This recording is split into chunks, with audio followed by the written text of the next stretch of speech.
Riverdale sometimes deals with disturbing and problematic topics. We provided a list of content warnings in the episode description.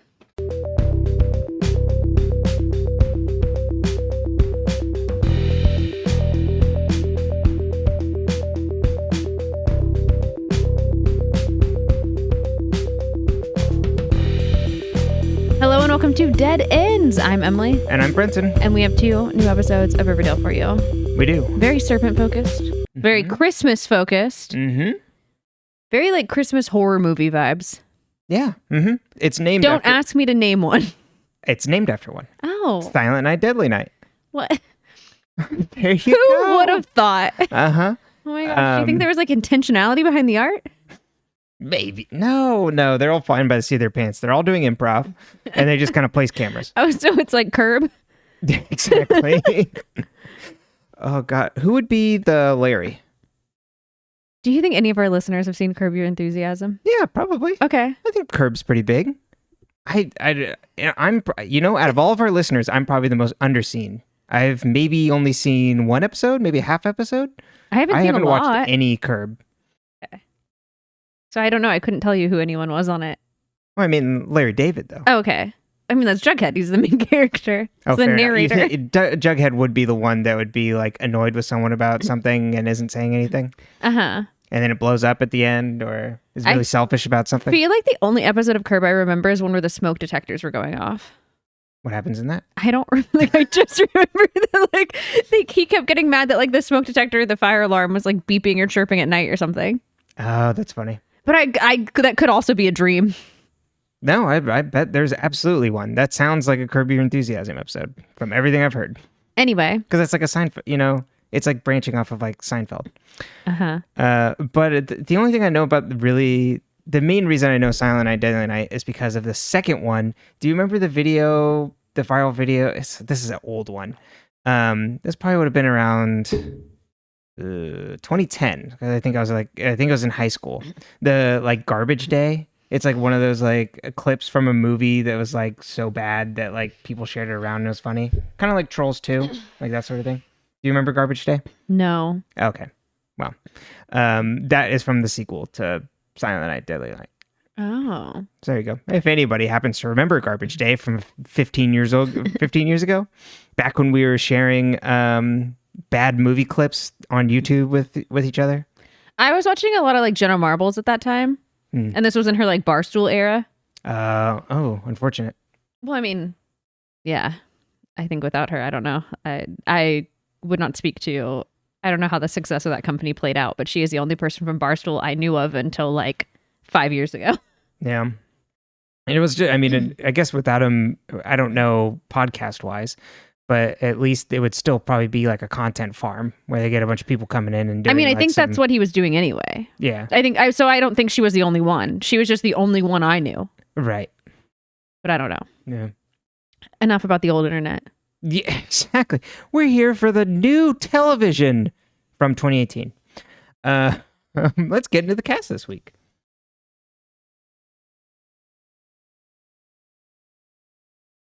All right. So, starting off with none other than Nana Rose finally gets her time to shine. Well, she's already been here. And not in this part for us, but she's been in the episodes before. Yeah, time to shine on this podcast. Okay. Played by Barbara Wallace. I don't. So she would have been at this time. God, 7 years ago, 82. So she's 89 now. Way to go, Barbara. Appeared in over 70 stage plays. Doesn't really have like a lot of film and television credits, but her IMDb starts in 2010. That's where her credits pick up. And then there's not a lot of things that I could really like pick up on, but she is in one episode of the new Vanessa Morgan television show Wild Cards that I mentioned when we covered Vanessa Morgan. Love it. I know. So there we go. Give her a hand. I'll just choke on air over here instead. I'm so sorry. That's all right.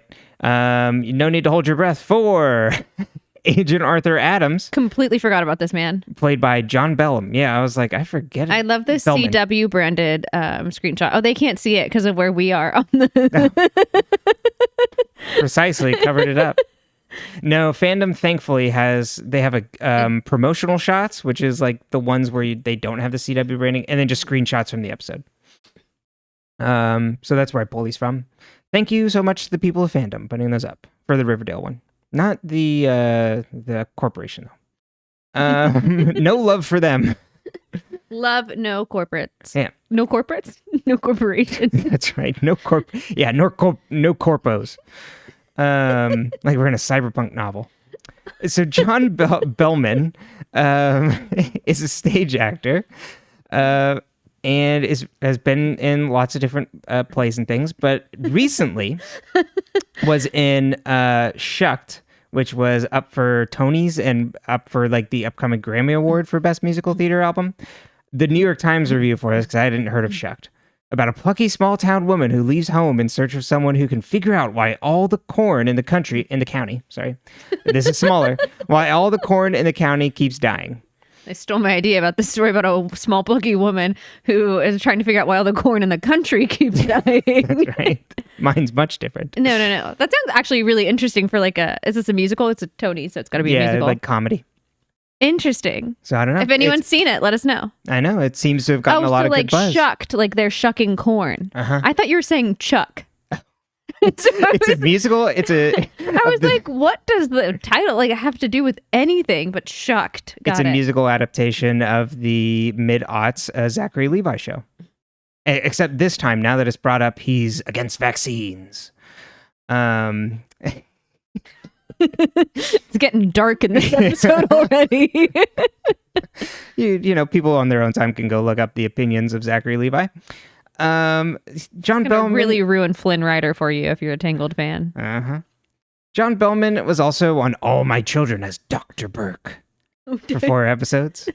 And then what I thought was funny was in 2 recent movies, was named Owen in both of these movies, and I don't think these movies are connected, so I don't think it's the same character, in Standing Up, Falling Down, which is a Billy Crystal movie with, who plays Sonic the Hedgehog? What's his name?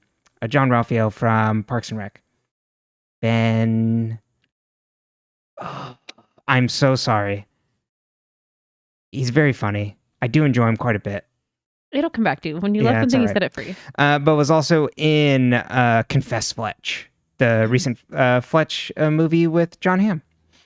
And then is also a voice of someone in WoW named Master Matthias Shaw. Or Master Matthias, maybe? I don't know. I haven't played. Okay. Modern WoW players, shout it out. And I'll try and remember what the Ben's last name is. He's on Comedy Bang Bang a lot. Anything, Brenton? No. All right, on to the next one. My favorite thing about when you do these is that you start listing off all these films and movies, or even plays and musicals that I'm like, gun to my head, I wouldn't have known existed. Mm-hmm. I mean, like All My Children, sure, but... Yeah, and I'm picking out the ones I know. Like all these people do a ton of work. And even if it's like one-off things and stuff, but like half the time, I'm just trying to pick out. It's just funny because, like, obviously there's so much content and stuff out there. And so it's like, there's so many things that I know nothing about, which is not shocking, but. All right. So our final one for this week is Hart Denton, who plays Charles/Chic Cooper. In the comics, though, as we see on the side, Chic is Betty's elder brother. And the wiki said probably the eldest of the Cooper children. Not verified. People, they didn't know. And to be fair, do you? Someone's putting their conjecture in the wiki.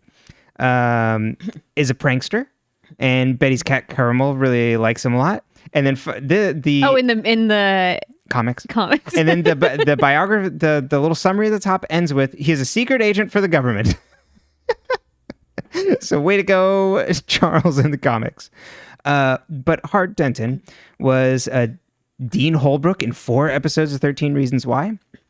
Lots of, other smaller roles that I don't know, but was in a Dylan Sprouse movie in 2023. So changing brothers here, called The Duel in 2023.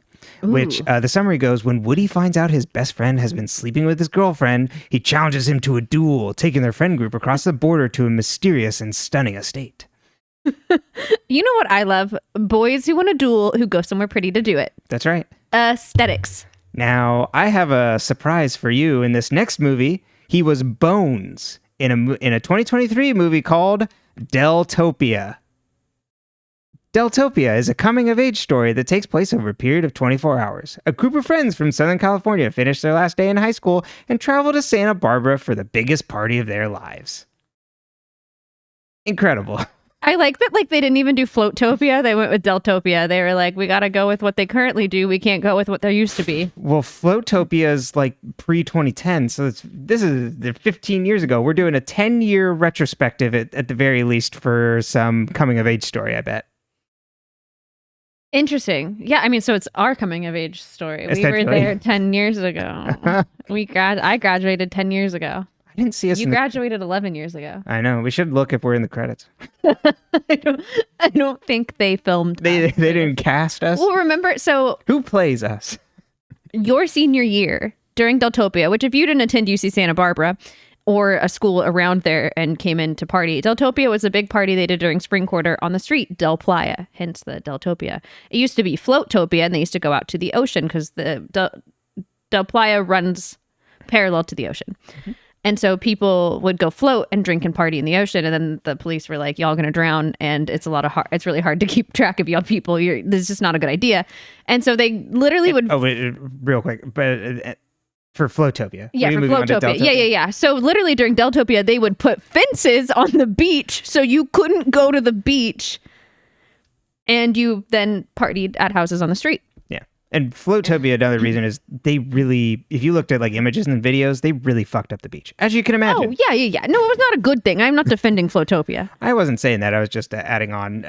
No, that's a good clarification. I wanted to make my opinion clear as well. I wasn't there for it. Well, now I'm a little suspicious. Got all full defensive there. But when we attended UC Santa Barbara, we had Deltopia. Deltopia and Halloween were like the big party weekends where out-of-towners would come. The Deltopia, basically, we started dating. They tear gassed people. We were inside. But some of our friends did stick their heads out the window, and then we're like, oh my God. And I was like, you dumb dummies. But they tear gassed people because people were like, there was a quote unquote riot in the streets. I don't really think there was a riot. I think there was just drunk people. But they also... Yeah, they fenced off the beach. They tear gassed people. It was very chaotic. But they also had put up cameras. They put up these like standalone like light poles that were cameras all down that street. And it was like the weirdest, sketchiest thing in the world. And I was like, oh, this is very Big Brother. Big Brother is watching kind of vibes. Yeah. And so I'm like, well, or was it for this movie? That's right. That was just the camera crew. It was just 10 years in the making. Exactly. I was like, there's a reason why I'm going on this ramble. They were just getting it ready. But it was my first adventure into a like, oh, wow, they really are always watching. Mm-hmm. How creepy. Extremely. So, yeah, fun times. But I was like, oh my God, I have to bring this up. That's so funny. I'm like, that can't be. I'm like, it is. That's so weird. Well, that is it for our cast this week. Who knows if Memory Lane will come back up again. But we'll switch to the summary for now. We can't make it through a single intro without me going on a ramble for 15 minutes about like my cat or like partying in Santa Barbara. No, this is like 100%. I brought it, so we like, and we have to bring it up. You know, we have to talk to it. So this is a trap. Got her. She'll talk. I know it. If we talk about the parties. Mm-hmm. Yeah, and I got lots of Deltopia stories because the year the balcony fell and I managed to get all my friends off of it before it fell because I just had a bad feeling. And, you know. She had her own Final Destination going on. I literally, there's like, we got to a party and there was a lot of people on this balcony on the second floor at a house. And I was like, we got there and I just like didn't feel right. I was like, I don't want to be here, like at this party. It wasn't that I didn't want to be out or drinking or whatever. And so all my friends were on the balcony and I grabbed one of their arms and I was like, we should go. And I dragged them with me. And so we all left and went back to someone else's house. And then literally we heard ambulances like as we were like walking up the street. And it was because the balcony fell. Nobody died. A girl in my sorority did get her pelvis broken from the balcony, but nobody died. Extremely painful, I'm sure. Oh, yeah, no, horrific. but everyone survived. But I was like, we were almost on that balcony. Mm-hmm. So if you're ever with Emily, trust her intuition. It's rarely wrong. For just everything. Yeah. You don't need to worry about like anything. Really. I'm worrying for you. Exactly. She's in tune with something. I'm like Nana Rose. That's right. You're like, yes, of course they killed that man. The balcony will fall. Or you're like in Ravenswood. Oh, yeah. It's what I've always wanted to be, in Ravenswood. Happiest time of my life.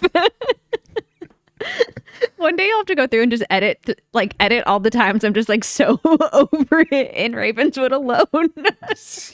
You're very miserable. I was so miserable. I was like, we should just quit the podcast. From a very early episode. You're like, really? You're enjoying this? I was so mad at you. Okay, let's get into this. Well, chapter 22, Silent Night, Deadly Night. Hey, this is based on a 1984 American slasher film. So a couple other trivia things. The wiki, and I didn't think about this, but it does really match. That Betty's dreaming about the Black Hood crawling over the couch, like, is a reference to the Twin Peaks scene where Maddie has a vision of Bob doing the exact same thing. Do you remember that scene? Terrifying. It's absolutely terrifying, where he crawls over the couch toward her. It looks exactly like here, but it's with Bob instead. I had like a Twin Peaks flashback while I was watching that. And I was like, I thought it was from, it's when he's like trying to kill her, right? I think she just has a vision of it. I was thinking of the scene where he's like trying to kill her in the living room. Oh, no, it's not. I don't think it's that scene, because that one freaked me out. Yeah, no, that scene, that's what I was thinking when I saw that. Absolutely. Yeah, that is an absolutely horrific scene with strobing effects and whatnot. You could be right. I can't remember which episode. I won't be rewatching it to find out. And then Vanessa Morgan also mentioned that Tony was originally supposed to cut off Penny Peabody's tattoo, but it was later changed to Jughead instead. So there you go. I mean, how much better would that have been? There was from Entertainment Tonight, like some like wrap up, like Riverdale. It was called Sweetwater Secrets, like Riverdale, like kind of like wrap up show, or what a recap show, like kind of thing, where you like interviewing the cast, have like reactions to it.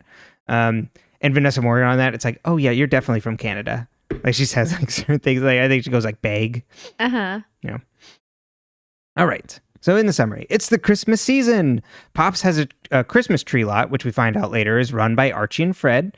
And they bring in a tree for the diner. Archie sits down to talk with Jughead. Jughead asks about him and Veronica. Archie says they've been better, and Jughead says same with him and Betty. Betty sleeps in her bed as someone comes into her room. It's Polly. She wakes her up to say that he's here, and Betty comes downstairs, and the whole family wishes her Merry Christmas. And then Santa turns around, and it's the Black Hood. And then we get that scene we were just talking about. And turns out it was all a nightmare. The Blossoms have breakfast, and Cheryl's upset Jason's stocking isn't there, and Penelope tells her that they have no money. Fred received his hospital bills, and it's for $86,000. Archie freaks out, and Fred's like, I'll call the insurance company. I'm sure it's just like a mix-up. Betty's at Veronica's, and Veronica got a gift for Archie, and Betty asks because they're getting back together, and Veronica's like, no, I got it before, but like we're still friends. It's all good. Jughead tries to talk to FP about Penny, but FP shuts him down. Tallboy comes in with suspicious bags. The friends have their secret Santa. Archie got Betty a Swiss Family Robinson book from that they used to listen to together. It's the record. Oh, it's the record. Like I thought it was like a book. So it's got like the record in the book. So you play the record and while it reads to you, and you read the book. I misunderstood what they meant by read along book. I thought it was like one where it's like you went along and it had like a little speaker or something to it. I think it's a record. I'm pretty sure it's a record. That would make more sense for like the technology they use that they have in the show. Your software slays VT-dub. Yeah. And then Veronica's like, thank you so much. And then Veronica eyes the two of them like, huh. And then you guys were friends as children. Like I would not think that was that like romantic of a gift. I'd be like, oh, no. They were like siblings. Exactly. Yeah, not that it's not like a thoughtful gift. Like it's very thoughtful. No, but that thought is that hold on to that thought about them feeling like siblings. Moose is back in school and surprises everyone. I don't like Barchie is what I'm trying to get at. Okay, I was like, what do you know that I don't remember? This show gets weird. Yes, it does. No, it was just, I just don't like Barchie. Oh. The vibes are off on Barchie. Archie leaves and Betty stops him. Archie feels guilty about the Black Hood seeing Moose. He feels guilty about the Black Hood after seeing Moose and because Moose got injured and he didn't stop the Black Hood. And Betty says she also feels like she sees the Black Hood everywhere. Betty notices a new janitor and asks where Mr. Svensson is. The new guy's like, he's been absent for a few days, so they called me in. Archie worries that they led the Black Hood directly to him and got him killed. Imagine a high school not having a janitor for a few days. Also, is there only one janitor at the school? Apparently, Mr. Svensson, Joseph Campbell? No. Joseph Campbell's the guy who did the hero's journey. Joseph Conway kept that school together. It's like, what the fuck are you talking about? No, I was like, what is it though? Like then I couldn't think of it either. Yeah. Archie and Betty ask a faculty member, and Mr. Svensson apparently has a cold, and she dropped off soup at his door and insists he always gets depressed around the holidays. Jughead and Betty awkwardly meet in the blue and gold room. He gives her a gift and he apologizes to her, but still isn't letting her back in. And Betty's like, well, it's not your choice to push me away. And then she also gives him a gift. Veronica gives Archie his gift, and Archie's like, oh, I didn't really get you anything. And she's like, no, it's okay. And it's a watch on the back that says, mad about you. He gets sad and tells her that Fred is in medical debt. Apparently the Andrews are selling Christmas trees to make extra money, and Veronica goes to grab his hand, but Archie pulls away. The serpents prep for their annual gift drive. Jughead tries to warn, go with FP and Tallboy on a mission, and FP's like, no, Sweet Pea, you're with us. Archie works at the Pop Christmas tree lot and gets a call from Betty. She wants to go follow up on Mr. Svensson. He says, give me a minute and we'll go. And Cheryl comes up to buy a Christmas tree as he's leaving. Archie and Betty approach Mr. Svensson's house as the camera is dead center on them, but it starts to twist and turn into a Dutch angle. No! They knock on the door. I really like the effect, but I thought it was very oh no, they're stepping into madness. Mm-hmm. We cut directly to Jughead opening the door to his dad's parole officer visiting. I like this cut as well. This episode looks great and fantastic. And one thing I will say that they do a great job after the first season is that there's lots of different locations. There's always a bunch of different locations they're going to and shooting there. It's great. The Lodges have dinner and discuss their high-value gifts, and Veronica gets mad at their extravagance. Hermione calls her a communist. Veronica tells them about Fred's medical bills. The parents shut down helping him, and then Veronica calls him a good man, and Hiram gets mad and leaves the table. Oh yeah, and in this scene, they also drop Spiffinies and Glamourge egg, because that's what Hermione is hoping to get for Christmas, or thinks that Hiram got her for Christmas. A Glamourge egg. Cheryl came home with a bunch of decorations, and Penelope is pissed and asks how they'll pay for it. And Cheryl says, you'll have to get creative. And Anna Rose says she should have drowned them at birth like a basket of kittens. Betty comes in. It's a real wild comparison. It's so out of pocket, too. Betty comes home. Imagine your grandma saying that to your mom. I know. The vibes are bad with the And bosses. Cheryl's so protective of Nana Rose. Mm-hmm. And Nana Rose apparently hates her. Well, that's not true. She's just saying it would have been better for you. Mm-hmm.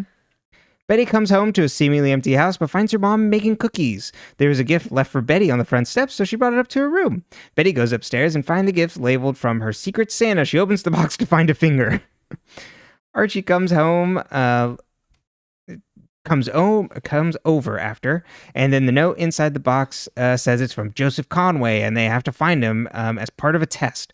Betty gets a call from an unknown number, and it's Joseph Conway begging for her help. The Black Hood takes over the call and says this town has a bloody past, and she has to find the place of the original sin. They wonder where Joseph's original place is, and Archie points them to the Sisters of Quiet Mercy, because that's where he was shipped off after his parents died. Veronica goes into her dad's office and searches his desk. She finds a Glamourge egg in a drawer and the deed to Pops. Jughead has bags on the table, the coffee table. As FP comes in, he tells his dad the parole officer came by, but he didn't look in the bags. And FP opens it up to show there's just gifts inside for the entire family. He's like, I wanted to take us to Toledo to see your mom and Jellybean. Jughead asks, he's like, I thought we'd ride over there. I'm like, you're going to take those duffel bags on a motorcycle to Toledo? I don't know how far Toledo is. It seems like a pretty from like Washington. I think that'd be a pretty big. I don't really know space and time. Yeah, I think it'd be, I can't remember where Toledo is actually. I have no idea where Toledo is. I'll Google it while you keep talking. Let's see. Jughead asks how long FP is going to work with Penny, and FP says as long as she asks. He tells Jughead that they're trapped. Veronica calls to pay Fred's medical bills and uses her mom's credit card. Jughead holds court with the teen serpents. He tells them they need to take out Penny. Tony then gets them all on his side by saying, "What's the first law?" And Sweet Pea's like, "No serpent stands alone," and they're all in. Archie and Betty visit the Sisters of Quiet Mercy and ask Ohio. Oh, yeah, so that's a really big distance. Archie and Betty visit the Sisters of Quiet Mercy and ask about Joseph Conway. The sisters say there was no saving him and tries to shut them down, and Betty threatens to expose the sisters for their punishment that her sister endured. The sister says Joseph Conway and citizens killed the Riverdale Reaper. He admitted in his shock he may have pointed out the wrong man. Betty asks who did the execution. The sister says it was 6 people, 5 men and 1 woman, and the woman had white hair with a cherry red stripe. Betty puts it together that it's Nana Rose. Penny opens the door to Jughead. All the serpents back him up in masks, and they capture Penny, and she tells them they're making a big mistake. Veronica's parents come home and are pissed about the credit card charge. Veronica calls them on the lie about Pops, and Hiram gaslights her. Veronica wants them to include her and is pissed that her name is on all the documents. Hermione says, you get to know then, but you have to work now, and you have to work together with us. Tells Hiram she deserves to know the truth. He invites her into the study. The serpents bring Penny to Greendale, and Jughead says she's barred from Riverdale. Penny says serpent law means you can't hurt one of your own, and Sweet Pea and Tony grab her while Jughead grabs a knife and goes to skin off her tattoo. Archie and Betty visit Nana Rose, and Cheryl ushers them in. Betty asks if she killed the man too, and Nana Rose says, no girls were allowed. They told me to stay at home. Betty asks where they hung him, and Nana Rose says, no, they buried him alive. Ask your grandfather. He was there. She used to have a picture of all of them standing under the devil's hand. Betty is understandably freaked out. When her grandpa died, they kept all his pictures at her house. Oh, they are discussing this outside in the car out in front of Cheryl's house. Betty, or what is it? Briar House or something? Thistle? Oh, Thistle House. There you go. I was like... It's so close. Was it Thornhill? Thornhill was the original. Thistle House is what they're in now. Okay. Yeah. Betty worries that that's why the Black Hood picked her. Archie encourages her to keep it together, and this all ends tonight. And Betty says yes and kisses him. She pulls away, uncomfortable with what she did, and drives away, and we see Cheryl watch them from the window. We cut to Veronica learning everything about the family and her parents, and ask what she thinks. She says she's in, but refuses to do anything illegal. And Hermione and Hiram are like, we aren't doing anything illegal either. Plausible deniability. They can't arrest the spouse for the same crime. Veronica wants them to pay off Fred's bills. Hiram pushes back, but Hermione agrees with Veronica, and Hiram goes along with it, and they make a deal with Veronica. Jughead brings dinner home, and he tells FP they drove Penny out of Riverdale. And FP's like, well, she'll be back. And Jughead says, if she comes back, we'll take care of it. And says he's proud to be a serpent, and he got his pound of flesh. What do you think he did with it? Betty and Archie search through photos. She finds one of all the men with shovels in front of a tree that looks like a hand. Archie's like, I know where that tree is. They go out to the park and find shovels with loose dirt and a headstone that says, here lies Joseph Conway. They unbury a box and... The Black Hood was really not worried about someone else stumbling upon this. No, or at least, who would then go dig? They unbury a box and open it to find it empty. The Black Hood appears behind them with a gun and tells Archie to get in the coffin or he'll shoot Betty. Archie follows along, and he then tells Betty to Black Hood tells Betty to close the coffin. She does. He then tells her to fill in the grave, and she starts to. They hear police sirens, which distract the Black Hood, and she hits him with the shovel and knocks him down. She gets Archie out of the coffin. The Black Hood ran off without his gun, so Archie grabs it. They chase him down a bridge. Black Hood goes to jump, and Archie tells him to stop or shoot. Black Hood goes to jump, but then gets shot by Sheriff Keller. He runs up and pronounces him dead. He tears away the mask, and it was Joseph Conway the whole time. Old man Conway. The red herring. Yeah. At Pops, all the friends catch up while the parents meet. Archie is upset they didn't catch Joseph Conway earlier, and Betty tells them all that he got an innocent man killed. Christmas morning, Cheryl comes downstairs and finds her mom with a man. Veronica finds a gift from Archie under her tree, and it's a locket of the two of them. Betty gave Jughead a typewriter. FP encourages him to go buy Betty's later to thank her, but Jughead's like, I'll just text her. Jughead gave Betty a signed first edition of Beloved because her favorite author is Toni Morrison. Archie gets a text from... Yeah, and the tag says for my beloved. And I'm like, no one rewrote the tag after the breakups? No, everybody's like, well, we already did it. Not doing it again. I wrote it in there, yeah. I need to read Beloved. I got it on my side table there. Song of Solomon is an absolute banger of a book. Might be one of my favorite books of all time.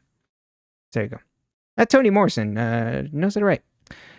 Archie gets a text from Veronica to meet her outside. She is waiting on his doorstep. She set up mistletoe and they kiss under it. She says she needs him in her life and tells him she loves him. They kiss. We get a POV shot from a camera lens as someone takes pictures of the two of them.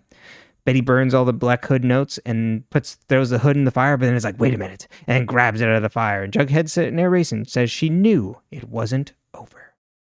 The end. All right. Okay. First thing I want everyone to think about in this episode as we go into the next one. Jughead is not wearing his serpent jacket at the beginning of the episode at Pops. The serpent shed his skin. Mm-hmm. He wears it later, like when he's doing the Toys for Tots drive. Yeah. I like the whole thing this time is like, look at what good the serpents do. Look at they're helping out the community. And Jughead's like, Dad, you've got drugs in the house. And his dad's like, I have gifts. It's very wholesome in like a funny way. I also think I think because we don't understand the demographics of Riverdale, not the demographics, the literal size of Riverdale is confusing to me. So like there's at least 2 high schools. There's the South Side and there's Riverdale. But are there others? Because they're going to be sent to other schools. So is there a nearby city that's taking some of the others? Mm-hmm. How does this work? Yeah, in the next episode, they're like... It's like the serpents went to Riverdale and that's it. Yeah, Jughead's like, wait, what school am I going to? And Sweepy's like, same of us, Riverdale. So it's like there could be confusion. I'm wondering if it has to do with like where they live. So it's like because they all lived in or near the trailer park. I assume that's like serpent because it's serpent territory. Oh, right. Yeah. But I don't know. Anyway, okay. Sunnyside. So the things to think about in this episode for me are obviously the Black Hood plotline, the Archie and Betty plotline and how they're intertwined. Mm-hmm. I think Veronica and how she agrees to be a part of something she knows is nefarious and then also craves Archie. So it's very much the like balancing the bad with good. It's like, well, if I'm going to have my family be this evil and I'm going to be a part of it, I need this good person as my anchor. Right, exactly. Because she doesn't really get that much assurance of, well, I don't want to do anything illegal. And they're like, we're not, honey. Wink, wink. You know, we just set up a patsy, someone else to take the fall, or we make up, like a way for us to make it seem like we're not doing anything. Mm-hmm. It's all about the angles, Veronica. She's also very strangely quickly placated on this whole they bought Pops thing. Yeah, she's like, oh, okay, I'm involved. That's cool. Yeah, and we don't know the full breadth of what they told her. Mm-hmm. But we at least know next episode that she knows about the South Side being knocked down. So she's like, yeah, that's cool. But she also does it so that they'll pay Fred's bill. Right. Yeah, that's true. So like how much of this is her really sacrificing so much of herself and her new integrity that she acquired when they moved for Archie? Yeah, like that's to true. help Archie. And I think there is a part of it that is she's trying to keep an eye, like this way she can keep an eye and try and influence her parents by being brought in and not having things, I guess, that sense of control. Like you won't have things surprise you or come up because you'll know. Mm-hmm. So I think there's that. I also, do you think she loves Archie? Oh yeah. Me too. Yeah. I think that's 100% genuine. I think it's her also realizing, oh, wait, like I was raised by these people who are horrible role models and I can't live like them. So I need to find a way to do all of this on my terms, which is how she approaches being a part of what they do. It's like, I am a lodge. It means specific things, but I get to control what that means for me. Yeah, absolutely. Like how when she came to Riverdale and wanted to be a better person. Mm-hmm. She's taken concessions, but like she's still trying. Again, in her own way. Then we'll jump from one kiss to the other. So then we have Barchie. Yeah. With Betty and Archie. You know what? Honestly, I don't care. Like, I don't want the girlies fighting, but I'm like, kiss who you want. It's more from I don't think they have a lot of like romantic chemistry this way. Mm-hmm. So I'm like, I don't I don't like it. You know what I mean? Mm-hmm. I think that's really what it is. And when you said like, oh, they're siblings, it's like, yeah, it seems like they're like kind of getting up to things together, but not like romantic. It's like, oh wow, such good friends. So I think like it doesn't like hit. So, and I know Betty in the comics is like the other romantic interest for Archie, so it makes sense that they would play with this. But it's like, I don't know. I also think it's part of that, like when you have a crush on someone and you've had it for like your whole, you know, like you think you've had a crush like your whole life or a long time, or like Archie's finally realized like, oh wait, Betty can offer me something Veronica can't, up until the very end of the episode, because Archie can't make a decision and is wishy-washy to save his life. Yeah. But she can offer this idea of like Betty will say I love you. Mm-hmm. Betty will match you. Betty cares, and Betty will tell you she cares, and Betty will be that earnest, like vulnerable. She will give you that power. And with Veronica, he's kind of like, he's not in charge in the relationship. No. Mm-mm. And that is not necessarily a bad thing, but no. And I think that's maybe another thing that you're hitting on there that I don't like. It's like because not power dynamic. There's a power dynamic. And even the emotional interest in things is the balance isn't like there. It's way more on Betty's side than even Archie's side, even if he's like playing into it. Which is what makes then Betty and Jughead's conversation at the beginning of the episode more interesting. Also, once again, this boy is just not going to school. They just let him into Riverdale High all the time. Yeah. It's only next episode that we get confirmed that he is not actually going to Riverdale High right now. But she's like, it was my choice. It wasn't your choice to make alone. Like, it's my choice to also make. And she does not quickly forgive him. She maintains her power. Yeah. And so I like that. That's one of those things that I think is really interesting and annoying about Jughead's character, as we get scenes like this one where he's like, you're right, I'm so sorry. I shouldn't have done that, basically. And then you get scenes where he does it again, you know, like we just had. Because it's not the first time this has happened. In some way. And so you're just like, he's just like, I just wish they had, and I'm not saying like people learn their lessons very quickly. I understand like a lot of these characters, what they do really well with them and makes them really realistic is the idea that like Archie can't make a fucking decision to save his life. Like he gets better at it in some ways and worse in others, or it doesn't improve, you know. And then so Jughead, this is one of the things about Jughead, but it's just like, it's so irksome as an audience member because you're just like, please get it together. And I think if they had done this and either kept it and not done back forth, I think it's the back and forth that gets really annoying, because it's like, I don't think we're getting anything new out of doing the exact same thing over again. Yeah, I think if he backslid a little, like if he made the change and then he catches himself backsliding, like that's interesting. That's character growth. That's being like, oh, wait a minute, I shouldn't have done that. Like an immediate catch, or like a 10 seconds later catch. You know what I mean? Like but when he's just like constantly, you're just like, what are you doing? Yeah. I did actually like him where he's like apologizing to her. Yes. Because no, I like he's this too. Still not. That's what I'm saying. Like I like this Jughead. Oh yeah. When I was the thing I like about it a lot too is he's still not changing his mind. He's just saying, I'm sorry that this happened this way and hurt you, but I still think I'm right in keeping you away. I did the right thing. Yeah. I wanted to protect you. And she's like, you don't get to decide. Whereas like Archie will let her risk her life. Oh yeah, absolutely. And as he should. Yes. My qualms are, I don't like the ship. No. And their dynamic is, not great. Yeah, not my favorite. I also wrote down FP, when he takes Sweet Pea, he's like, I will incriminate this minor and not my minor. Right? My minor is not going to be incriminated.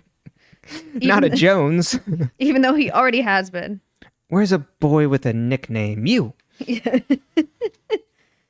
Okay, so then Betty gets a finger for Christmas. Nobody says Merry Christmas like the Black Hood. And I just want to know why Mrs. Nosy, I read your journal mother put this gift in her room without like, she's like, oh, it's from one of your friends. Secret Santa. Ooh. Like, are you out of your mind? There's still like a murderer on the loose. It's not like the Black Hood went away. And I wouldn't put it past Alice to just be looking in her mail for just even the most mundane things possible. Well, I opened it because I didn't know if it was anthrax. Exactly. I was just concerned why you're getting mail from this person, so I opened it up. And then we get this Svensson plot line that I don't want to give anything away for people, but I don't feel like it's very compelling. No. Because it's kind of like it's been brought in the last couple episodes. It's kind of like worked in an after the fact kind of way. And then it's just like this tidy little answer. So I do like that they leave it. And in the next episode, you get Archie being like, I don't know if we got the right guy. Because he had said, oh, he doesn't have the right color eyes. It's not him. Like it's not right. Jughead's narration at the end, too, of like, Betty knew it wasn't over, even though Betty's like, oh, looking at the hood. But I think the reveal that he also, like, his crime was that he potentially had, like, the wrong person, too, is interesting. Like, it's a fun parallel. If, like, this is also the wrong person. Right. Yeah. That he pointed to an innocent man instead. And then we get a chase scene, which is always fun. Yeah. And Betty keeps the black hood. But, like, it's not, like, there's not much to dig into because it doesn't feel... It's too tidy. Yeah. And yeah, I don't think it's giving us anything new that the Black Hood hasn't covered so far. We're just kind of like wrapping up our little subplot on the Riverdale Reaper. It's fine. It's good for the episode, but I don't think I don't really have much to say about it. So, well, nobody gets to an episode like this and is like, oh yes, the end. Right, exactly. And it's like, what? Wait, that doesn't really make sense. Why would he be doing this? Betty not burning the hood is interesting though, because it's like Jughead makes it sound like, oh, she knows it's not over, but is it because she saw herself in him? You know, it's like that whole concept. We haven't come back around on that really of like, oh, Betty and the darkness in her. Yeah, playing with that sort of thing. That's what I got for you on this one. Are you ready for the next one? Yeah, let's do it. Okay. Chapter 23, The Blackboard Jungle, which comes from a 1955 film of the same name. Jughead catches up on the Black Hood and all the new happenings. The lodges meet with Mayor McCoy. Penelope comes downstairs and tells Cheryl she's made tons of money being a sex worker now, and Cheryl is aghast. The lodges check in with Veronica for their plan. She tells them she's in and will keep her classmates from revolting when the news comes out. They also mention how like dangerous it is, and Veronica's quote is, "That's what you said when I wanted to go shopping in Soho during Occupy Wall Street, and I was fine." Which we had to pause the TV because I was laughing so hard because we went to college like right at the like tail end of Occupy Wall Street or like the heyday of it. I mean about the tail end. I mean, I don't think it was that long. Yeah, it was late aughts. So I thought that was so good. Fred asks Archie if he mentioned the hospital bill to anyone because it's all paid from an angel donor. It was 2011. So. Oh, okay. Never mind. I thought it was earlier than that. Me too. But it was from September 17th to November 15th, 2011. So it was like right before I started college. Well, that makes sense because I was like, I feel like it happened before I started college, but like that doesn't really fit. But it was literally like I started during Occupy Wall Street. Yeah, here we go. Going in. Going after the 1%. Fred asks Archie if he mentioned the hospital bill to anyone because it got paid by an angel donor. Archie says, Veronica, oh, damn, wait, she might have paid for it, huh? And then Archie runs off to school with his guitar. He walks down the street as someone takes photos of him. Archie stops Veronica in the hall. Very Veronica Mars style photo things too. It made me very happy. Like the click, click, and the camera focus. Yeah, through like the telephoto lens. It's good stuff. Archie stops Veronica in the hall and asks about the hospital bill, and Veronica says her parents help. Archie is overjoyed by this, and they kiss into the student lounge where Kevin and Betty are sitting, and it's kind of a little awkward. Principal Weatherby makes an announcement that Southside High is shut down, and students from there will be transferred to other schools, including Riverdale High. Cheryl is pissed that they're coming back. Betty says that means Jughead is coming back. Archie asks why now, and Veronica's like, I don't know. Some sort of Byzantine ordinance we'll never know about. Who could say? Jughead shows Tony his story, and she ribs him for using the typewriter that Betty gave him. Sweet Pea and Fangs come out of school amped up, and they're like, Southside is closing, hell yeah, and they're stoked to be going to Riverdale. Mayor McCoy and the Lodges get off the phone with Principal Weatherby. The Lodges are going to purchase Southside High, the land that Southside High is on, after a few weeks, and give some of the money that they make to Mayor McCoy for a re-election.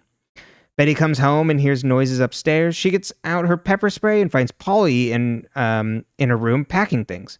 She had her twins, apparently, and says the leader of the farm wants her to sever all ties with the family. The twins are named Juniper and Dagwood, to which Betty is just like, oh, okay. Polly doesn't answer Betty's questions and leaves. Archie walks home as a man stops him. He's an FBI agent named Agent Adams and wants to talk to him. He's from Riverdale originally, apparently. And he believes that Hiram is conducting criminal activity in Riverdale, and the FBI wants Archie to help take them down. He tells him about Nick being put in the hospital. Adams wants Archie to find out what happened to Nick. Archie says, this doesn't seem legal. Shouldn't you have to talk to my dad? And Adams like, well, we don't know if your dad was in league with Hiram, but if you'd help, we'd be more certain that he was innocent. Fred comes home and says he made a deal with Hiram and Hermione for the money, and he gave up 20% of the company. And Archie's like, oh, God, this is terrible. And Fred's like, well, they bailed me out of an issue. They bailed me out. Like, what's the problem? We'll be able to buy, stocks back from, or control back from them later. Alice thinks Mayor McCoy is the cause for the school closing. Betty asks if she's heard from Polly, and Alice gets excited, but says she hasn't, and Betty's like, oh, yeah, same. Jughead reads an article that Southside High was deemed unsafe because of a meth lab in the basement. FP ribs him that Jughead doesn't want to go back to Riverdale High because of Betty. Turns out she's there at Pop's to meet him. Betty wants his help to find her adopted brother and wants to talk to his social worker to help find them. She vents about Polly having the twins without telling the family and thinks that if she connected her mom with her long-lost brother, it would help her mom. Archie has dinner with the Lodges. He asks them about help. He thanks them for helping Fred. Veronica says she put together a welcome committee for the new arrivals at school, and he says he'll help. Archie then really obviously tries to probe the Lodges on the Southside High and the St. Clairs, and they cover their tracks. The Southsiders enter Riverdale High. Veronica greets them all. Cheryl, Reggie, and the Vixens and football players are like, not so fast, and they come down to make trouble. Cheryl tells them all to leave, and Tony goes to get in her face. Archie says, let's put set our differences aside. Things get heated, and Principal Weatherby breaks it up. Reggie tells Veronica, you traitors picked the wrong side. And then Cheryl threatens Archie to tell Veronica about his kiss with Betty if he doesn't change sides. Later, Archie meets with Cheryl, and she's like, so you've come to convince me not to do anything, and but I will, unless you stand with us. And Archie's like, well, we were broken up. I want to talk about Nick instead. Cheryl's like, well, you must have felt good after his accident, after what he did to Veronica. And then she realizes that Archie didn't know about that, and he gets pissed, and she apologizes for speaking out of turn and revealing this about Veronica. Archie thinks he knows why she didn't say anything. Betty meets with the social worker. Her brother was never adopted, but she gives her an address where he is supposedly residing in Sodale. Veronica, Josie, and Kevin introduce themselves to the serpents. Kevin and Fangs exchange eyes. Ooh la la.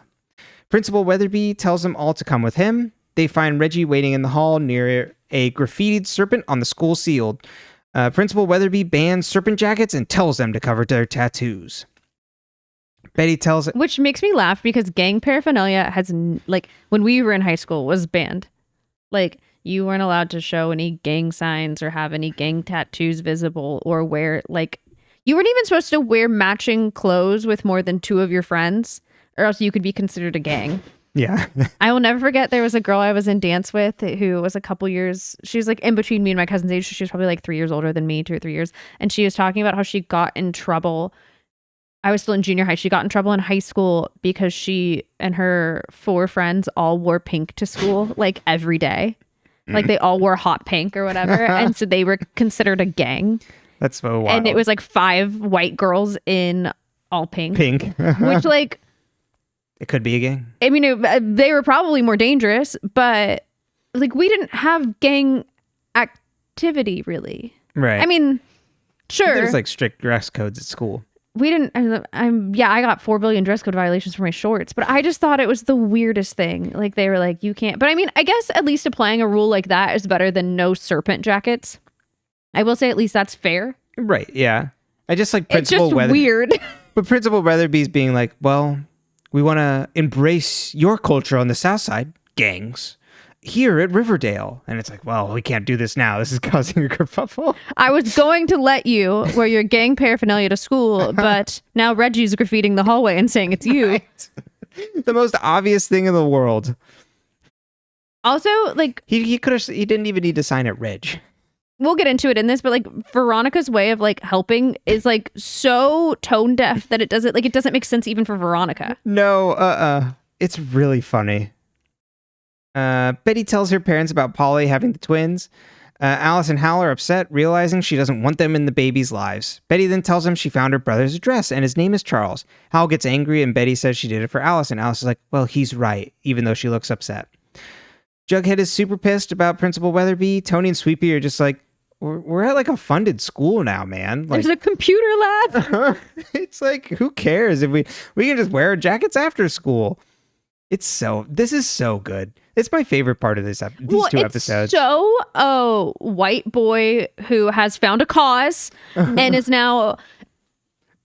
Oh, never mind. I was going to make a comparison, but I decided against it. I don't want to deal with the backlash. I think you can understand between the lines there. It reminds me a lot of certain people who follow certain people and they decide that it is that person or bust, and then they make poor decisions. It is extremely the well-meaning white person and then being like, but you don't need to speak for us.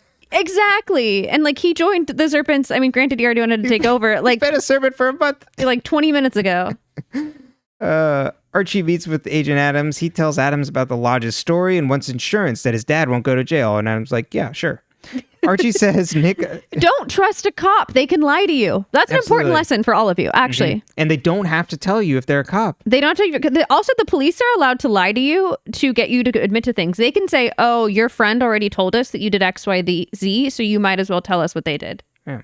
They can lie. And they're allowed to collect information that way. It's messed up. Or, I mean, they do. I guess I don't really know the legalities of it, but I know they lie to you. Right. I don't think anybody's... Well, so there's the thing. Legality doesn't come into it even, you know, because who's going to go after a cop for that if they can't even get him for brutality? Yeah. Archie says Nick assaulted Veronica, and Adams wants confirmation from Veronica. Archie says no, but like I want to go see Nick, and they agree he'll need a cover story to see him, and that has nothing to do with the lodges. Archie goes to visit Cheryl and asks if she wants another check from Nick, and Cheryl's like, well, the ship sailed there, and Archie's like, I bet he'll give me one. I just need to borrow one of Jason's blazers. Apparently, do you think Jason just had a blazer, or do you think he went to this prep school? He went to this prep school because he's wearing the prep school logo. It's a bee, so I thought it was for Blossom, but then the other guy's blazer has the same thing. Yeah, so how did that work with going to Riverdale High? I'm wondering if he went to the prep school for like a while, or maybe he got kicked out. I don't know. Maybe, I don't know. I thought it was weird. Yeah. They just kind of gloss over this. Yeah, maybe Jason just went there for a bit. He likes prep school blazers and he purchased them to wear around. Yeah, I couldn't quite figure it out. Yeah. Betty wakes up to her mom in her room and Alice says she wants to see Charles. Jughead arrives at school wearing his serpent jacket, and the other serpents are shocked seeing him, and Reggie's like, take it off. And Jughead confronts him, and a fight breaks out between the football players and the serpents. All of them get a week's... She's not there to break it up. Yeah. Exactly, yeah. All of them get a week's detention, and Jughead has to take off the jacket or he'll be suspended, and then he takes the suspension. He's like, yeah, I'll take another one. It's like, oh yeah, smart mouth, I'll give you another one. How about 3? Veronica meets with her parents about the school integration, and Veronica says the serpents need to look the part, and she has an idea. Betty and Alice go to visit a rundown hotel to find Charles. They get pointed to his, I guess, like a boarding house. I think that's kind of like more what it is. It's like a motel where you can rent rooms for a couple hours. Yeah. They get pointed to his room and go and visit. They open to find Charles in his dilapidated room, sitting in, it's like he's like sitting in the back with like the blinds like drawn but like kind of cracked a little bit so the sunlight's coming in, so he's in shadow, like so you can't see, and he's like, I know you, welcome to my room. All like suspicious in the corner. And then he's like, they open to find Charles. He says he knows who they are, and the sisters of Quiet Mercy had given him their address when he got kicked out. He tells him he goes by Chic and tells him to leave because he has a client coming over. And because we also hear that he's also a sex worker. And the Coopers leave upset. FP finds Jughead at the White Worm. Jughead says his principal is targeting him, and FP's like, just wear your jacket after school. And like, what's really going on? And Jughead's like, well, I felt like I had a home at Southside. And FP tells him he's got to do what he's got to do. Like, you can be, hey, little buddy, you can wear that all you want outside, but you know who you are? You're still that serpent inside when you're laying low. You don't have to wear your costume to school. You're still that when you leave. You're still superhero, my big buddy. Archie finds Nick in his dorm room at his prep school. He's got 2 broken legs. Archie tells him he's going to write a check for Cheryl, double the amount. And Nick's like, oh, you just want money? Sure, that's fine. Archie asks how he got hurt, and Nick says skiing accident. Then Archie interrogates him, and Nick realizes he's here about Veronica and asks, he's like, Archie, so like, why exactly then are you here?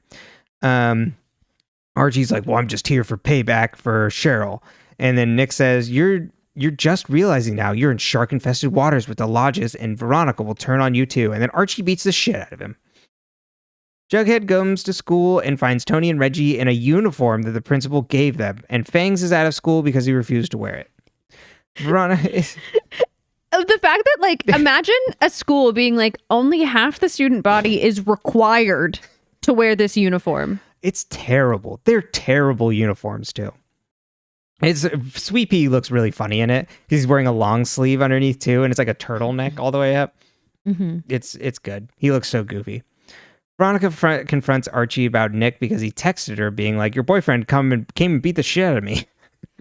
Archie's like, well, I wanted to beat him because of what he did, and Veronica asks how he knows. Then Cheryl comes in and is like, I told him, and I convinced him to go down there, and I apologize for giving up your news. It wasn't my story to tell. And Archie apologizes as well. Betty goes back to Chick's and finds a guy attacking him in the hallway, and Betty pepper sprays the other guy and runs away with Chick. Veronica and Archie have food at Pop's, and she's like, you're still hiding something. And Archie's like, okay, well, Cheryl was blackmailing me because I kind of kissed Betty. And Veronica's upset, but says it's okay, and they both say I love you to each other. Betty comes home with the bloody Chick, and the parents patch his wounds.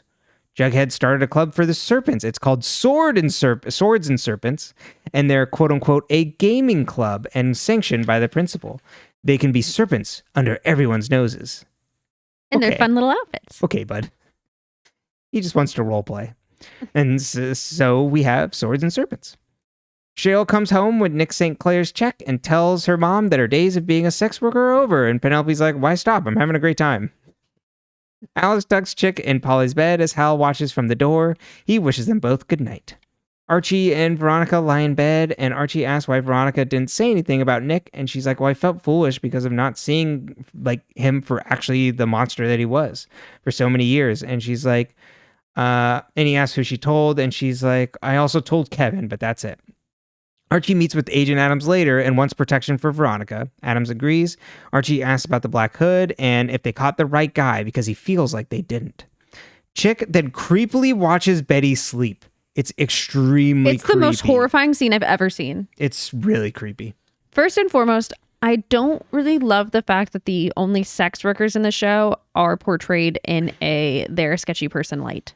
Yep, 100%. Don't love that. Yep. Not my favorite. Chick is like, it seems like for Chick, it's like, oh, they're at the end of the road. They're in this like sketchy position. They're in these rundown motels and sort of thing. And then we got Penelope on the other side who's like, I'm doing it to like torture my daughter in this weird psychosexual thing.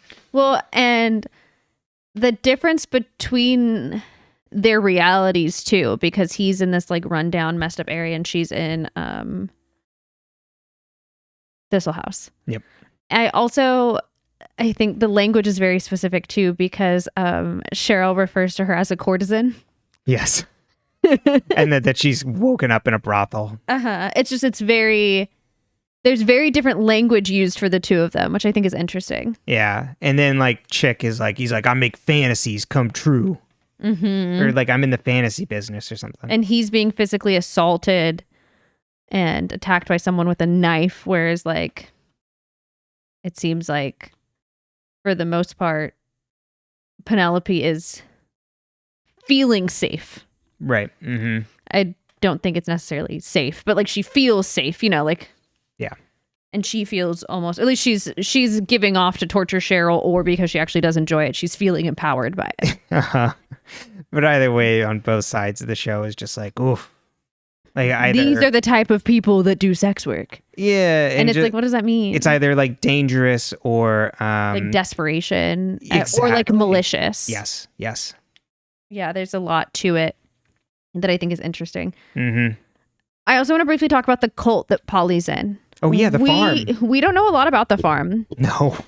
We do know in the world we live in now, and it's very interesting because now we have such like a very obvious look into like the trad wife kind of thing, and like farmsteading and stuff like that. Uh-huh. And of course, there are very normal, sane people who also like to grow food. Like that is not like yes. It's hard. Like I grew up with parents who like they're quote unquote hippies. But they are normal people and they garden, and they also like act like normal people.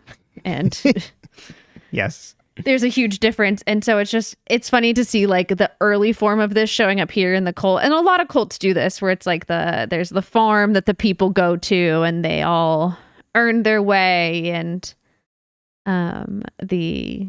usually it's like some sort of like almost communism aspect to it. Yeah.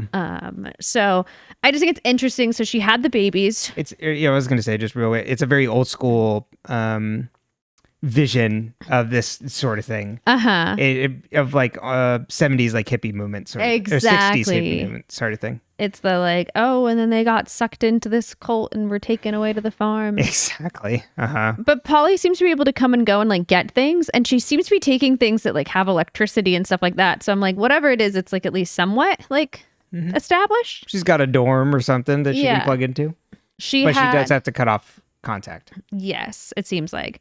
She had Juniper and Dagwood, but she keeps trying to take Betty's angel nightlight. Yeah, Juniper and Dagwood. I mean, those are names. Yeah. And that's like the safe nightlight, right? That she had given Betty. Of like, this will keep you safe from the first season. Oh, maybe. I'm pretty sure that's what it was.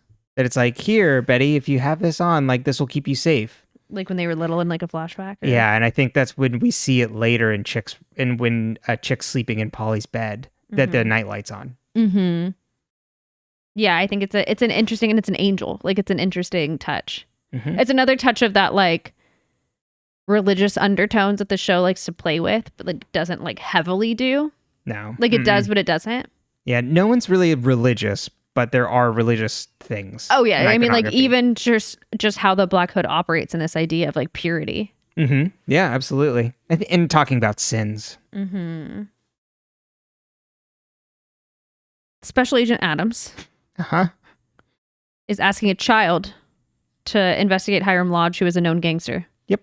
And then threatens said child that he'll take his dad to jail if he doesn't comply. I would not for 1 second believe this adult. Teenage me would have been like, get the president on the line. Like, I need someone else to explain this. This man that meets me in the park and then meets me in my garage alone? No. Unless Barack Obama calls me himself, I am not going to believe this, because that's who would have been president when this was happening to me. Oh. Yeah, this would be the first Trump administration. Yeah. But in my reality, when I was in high school, it would have been Barack Obama. Mm-hmm. Yeah, it's sketchy. No, it's so sketchy. Don't just listen to random. And then like Archie meets with them like in his garage and stuff too. Like, don't invite this man in. Yeah, they're like the Fae or vampires. You don't let them in. You don't let the FBI. It's like when Jughead lets in FP's parole officer. I'm like, you never let the cops in. Yeah, the parole officer was like, yeah, because Jughead's like, I guess I don't have a choice, and the parole officer was probably like, yeah. I actually don't know how that works on parole. I don't either. You might have to let them in. I've never been on parole, and I don't plan to. Who's to say? I guess who plans to? I make it sound like most people plan to be on parole. Hey guys, just wanted to do a little hint for you. Got a big crime coming up. I feel like when my cousin's parole officer would come to my grandma's door, though, like I don't know if she had to let him in or she just had to like bring my cousin to the door. That probably makes sense. I don't remember. They probably can pretty easily get access into your home, but I bet they have to have a warrant. They probably do still need a warrant, but it's probably pretty quick when it's someone that's on parole. Yeah. So then Archie's like, I don't know if we got the right guy. Feels weird to me. And I'm like, Archie, you could have told Sheriff Keller that when it happened. You could have said, well, when I looked at the Black Hood, he had green eyes and this guy doesn't, or whatever it was. Mm-hmm. You could have at least confided in someone else about this. Instead of this random adult man that we don't know. That is threatening your father. Also, Archie is a terrible spy. So, Hiram, crimes? That's what I was going to get into next. Archie is the least, like, they were literally, like, ask Betty. Right. Why would you ask Archie? Yeah, you got to send in the Because they big had guns. leverage over Archie. They don't have anything over Betty. What are they going to do? Oh, we'll release this article about your mom. Betty's like, I'll put it out first, bet. Exactly. And also imagine them trying to get something over on Alice. Yeah. Oh, it would never go. Mm-mm. And Hal has been calling them, but they don't like his desperation, and they know he doesn't have access, so they turn him down. Yeah, he's just not the man. So then we have FP and Jughead. FP in his little Pops outfit, 10 out of 10, still my favorite thing. The fact that he's still holding the job at Pops while being a serpent, I'm like, you go FP. And then when FP gives Jughead his little lecture at the White Worm, because he finds him there, he's wearing a serpent jacket over his Pops uniform. And it's my favorite thing in the world. I want to go for Halloween as FP in that scene. That'd be a great costume. It's so funny. I think it's adorable. He's like, see, Jughead, you can be a serpent now that I'm off work, right? Yeah, he's like, you are who you are right now, and then that's it. Mm-hmm. You're still a serpent in here. You pointed it out when we were talking about it, but Tony and Sweet Pea being like, no, we want to go to this school. It's got a computer lab and like the teachers are competent or, like whatever. Yeah, there's like the place isn't as run down or shithole and stuff. It's like, this is the toilet's nice. actually flush. Yeah, that's exactly what it is. I think it's funny because then Jughead's like, but I don't fit in. And he was fitting in with the serpents. And it's like, You just... they're still there. Mm-hmm. Yeah, it's kind of though, that thing where you like don't like when you're younger, you don't want like your friends from home and your college friends to hang out, or like you don't want your like one friend from like. Actually, I always wanted all of my friends to hang out, so this is not. But like, you don't want your friend from dance to meet your friend in junior high because what if they become friends and they don't want to be friends with you? Or it's like, oh, these people know that I'm uncool, but so like I don't want these people think I'm cool, so I don't want these groups to mix. Right. But it's so funny that Jughead's like just making it worse for all the serpents, even though the serpents don't really turn on him. But I think that's they're just perfect. like, oh, you dumb motherfucker. It's like, yeah, you had it so good, Jughead. Like, Southside High was like a shithole and run down, like because we were in a lower income part of the area. And now we like get to go to this like nicer, fancier place that has like actual funding and things. Like, it's going to be so much better for us. I'm sure it also has like they said, computer lab, extracurriculars and stuff like that.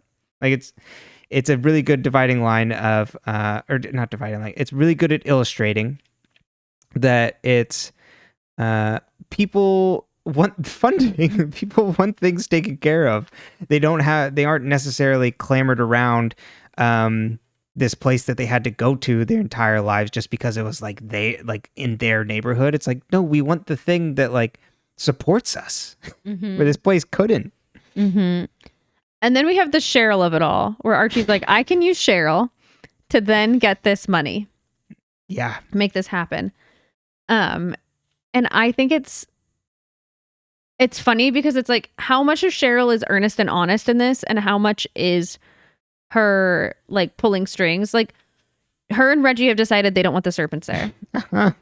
But then Cheryl's also like, I could use that money and I'll let Archie do this for me, but I will also blackmail Archie. Right.